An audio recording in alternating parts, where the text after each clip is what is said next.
100 रोटी वाला ससुराल। सुनो जी, मुझे तो शीतल की बड़ी फिक्र रहती है। उसका ध्यान तो बस घर के बाहर दोस्तों के साथ घूमने फिरने में ही रहता है। उसे कुछ बोलो तो एक नहीं सुनती। मैं तो कहती हूँ इसकी जल्दी शादी वादी करवा दो, वरना लड़की हाथ से निकल जाएगी। तुमसे ज़्यादा चिंता है मुझे शीतल की शादी की।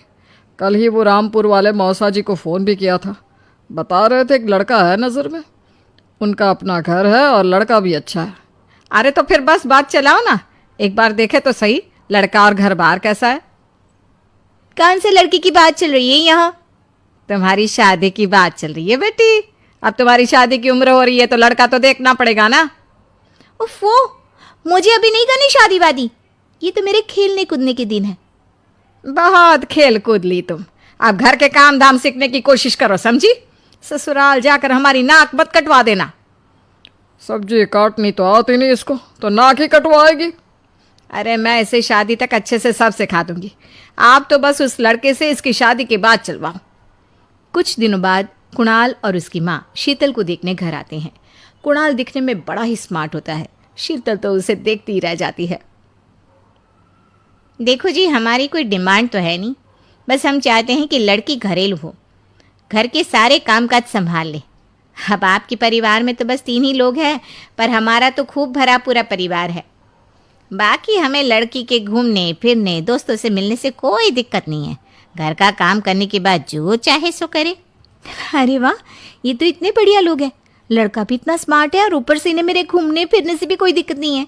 हे भगवान, तूने तो बिना मांगे ही मुझे सब दे दिया। बताओ जी, और क्या चाहिए हमें? हमारी तरफ से तो रिश्ता पक्का है जी। बस फिर तो हंसी खुशी शीतल और कुणाल की शादी हो जाती है। शीतल मन ही मन बड़ी खुश होती है और उसी खुशी के साथ वो अपने ससुराल में कदम रखती है। आओ बहू, तुम्हारा अपने ससुराल में स्वागत है। ये मिलो अपने परिवार से। ये तुम्हारे ससुर जी, तुम्हारी ननद सुनीता और गीता, सुनीता के पति राजेश और उनके 2 बच्चे राजू और चिंटू। ये ना हमारे साथ यहीं रहते हैं। ये तुम्हारी दादी सास हैं और बाकी लोग अभी बाहर गए हुए हैं। इतने सारे लोग, ये सब यहीं रहते हैं इस घर में? अरे अभी तो मेरे देवर देवरानी और उनके 3 बच्चे यहाँ नहीं है। उसके मायके में भी शादी थी ना, तो बस वहीं गई है। कल तक आ जाएंगे। हे भगवान, ये घर है या धर्मशाला? ये सब एक साथ इस घर में कैसे रहते हैं? मुझे तो पता ही नहीं था इनका इतना बड़ा परिवार है। अब समझी कि कोई डिमांड क्यों नहीं की इन्होंने। ये सब चाल चले मेरे साथ। अरे बहू, खड़े खड़े क्या सोच रही हो? चलो अपने कमरे में जाकर आराम करो। जी माँ जी। अगले दिन शीतल का ससुराल में पहला दिन होता है। शीतल रसोई में जाकर सबके लिए खीर बनाने लगती है। तभी उसके ननद सुनीता आती है। अरे वाह भाभी, आज क्या बना रही हो? बस दीदी, आज वो पहली रसोई है ना, तो खीर बना रही थी। अरे भाभी, ये खीर वीर रहने दो। घर में 4 लोगों को शुगर है और कुछ लोग मीठा ही नहीं खाते। आप ना सीधा खाना ही बना दो। क्या फ़र्क पड़ता है, मीठा बने या नमकीन? बस बहू के हाथ की पहली रसोई होनी चाहिए ना। जी दीदी, तो फिर मैं खाना ही बना देती हूँ। आप बता दो खाने में क्या बनेगा? बस सिंपल सी कोई सब्जी बना दो, जैसे आलू गोभी या आलू मटर, और उसके साथ रोटियां सेक दो। हमारे परिवार में अब तुम्हें मिलाकर पूरे 20 लोग हो गए हैं। 15 बड़े और 5 बच्चे।